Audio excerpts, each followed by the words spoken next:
This is podcast 5.2. If you hear some noise in the background, that's my dogs eating because they're just going to town on some dog food right now. So don't pay any attention to them. I need you guys to know 4 things about the periodic table, and these are called periodic trends. So the secret here is the periodic trends is knowing your corners. So the first trend is electronegativity. Electronegativity is how much, when something is bonded to something, how much do they lust after the electrons? I don't want to hear you go, lust for electrons. I want you to go, lust for electrons. If you put 2 things together, who has a greater pull on the electrons? Most of that has to do with who has more protons. But the fluorine is the most electronegative, and we don't count the noble gases. So let's look over real quick at the periodic table.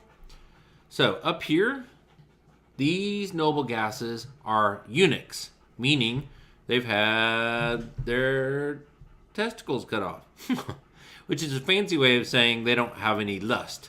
Used to be that sultans or kings would have lots of wives hanging around, and they would have a lot of slaves, and they don't want the slaves messing with their wives, and so they would neuter them. They would make them eunuchs. And in order to do that, all they have to do is just render them not capable of lusting after anybody. So that's what they did. So we're going to count these as zeros for electronegativity values. Fluorine right here has got the greatest electronegativity value. It gets bigger as you move over to the right and up, which is exactly what I'm saying with these arrows. It gets bigger as you move over to the right and up. Fluorine, chlorine, bromine, iodine. So if we have fluorine is the most electronegative, well, why? Why as you move over to the right? Well, as you move over to the right, it's more electronegative because the number of protons as you move from left to right keeps increasing. More protons means more attraction of electrons. That's why it increases as you go left to right. The reason why it increases as you move up to here, what electrons are you worried about holding on to? Well, always the valence electrons, the outermost electrons. Well, fluorine has got 2 layers of electrons, first energy level, second energy level, and they're pretty close to the nucleus. So fluorine keeps a really tight hold on its electrons. Astatine down here, those electrons, its valence electrons, are way far away from the nucleus. And since they're way far away from the nucleus, it doesn't hold on as strongly. So that's why we say the electronegativity increases as you go up. The atomic radius is how big an atom is. And it gets bigger as you go down, and it gets bigger as you go to the left. So let's look at the periodic table again. As you go down, this should be no great wonder. As you go down, you're adding layers of electrons. Since you're adding layers of electrons, of course your atomic radius is going to get bigger. But why does it get bigger as you move from right to left? Well, let's pick 2 elements. Let's go scandium and zinc. We have to describe who has a greater pull on electrons. Well, scandium has got a certain number of protons. It turns out to be 21. Zinc's got 30. So who has a greater pull on electrons, scandium or zinc? Of course, zinc does. It has more protons pulling on the electrons.